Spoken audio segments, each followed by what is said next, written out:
Chapter 3, Being a Grown-Up Lady. At dinner time, I told Daddy about what happened on the playground, and guess what?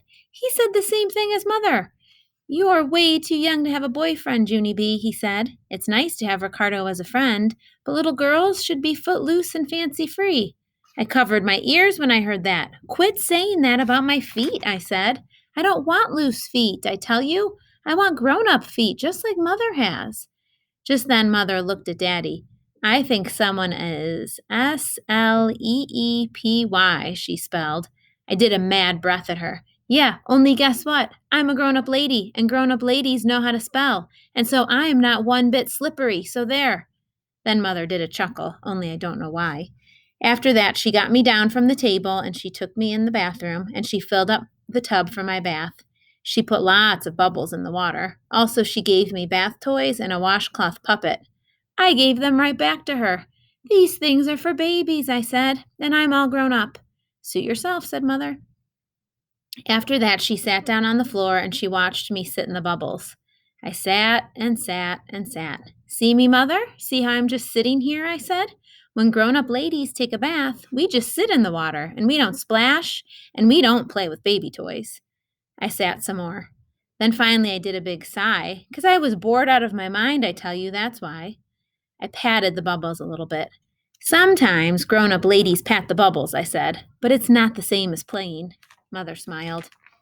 I picked up some bubbles and put them on my arms.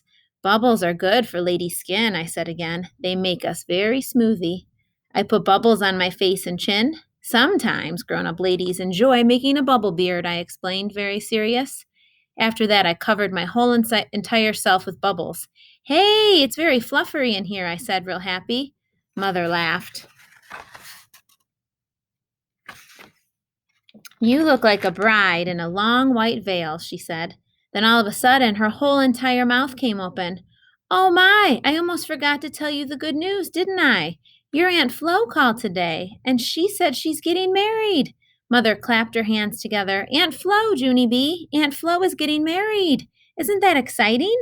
You're going to go to your very first wedding. After that, Mother smiled real big, and she hummed a pretty bride song, and she danced with my towel. And so guess what? Getting married must be a very big deal. Chapter 4, Flower Girls. The next day at recess, I sang the pretty bride song. I sang it to my bestest friends named Lucille and that Grace. Here comes the bride, all dressed in white. Her name is Clyde, and she reads TV Guide. That Grace looked admiring at me.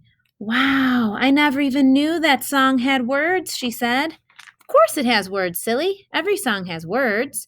You just have to make them up. After that, I skipped all around those two, and I sang the song some more. Guess why I'm singing this bride song? I asked. Guess, people. Guess, guess, guess.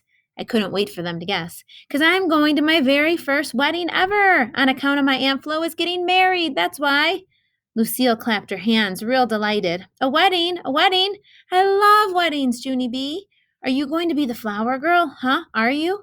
I wrinkled my eyebrows. The what? The who?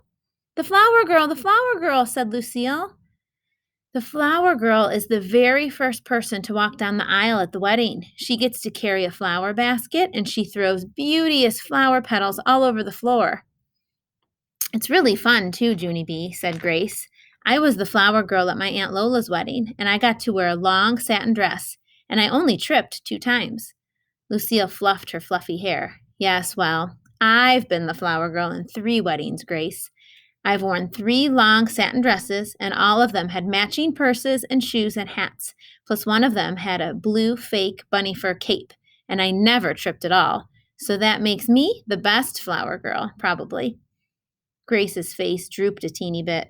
Oh, she said kind of soft. After that, Lucille asked me a million more questions.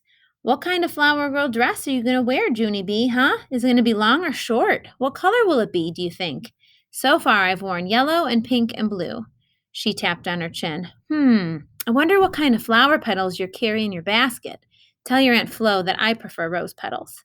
All of a sudden, Lucille did a gasp. Junie B, I just thought of something. Maybe Grace and I can teach you. We can teach you how to walk down the aisle and carry the basket. Want us to, huh? Want us to teach you?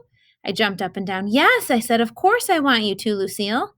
After that, Grace cheered up very much. Then all of us did a high five, and we skipped in a happy circle, and we practiced being flower girls.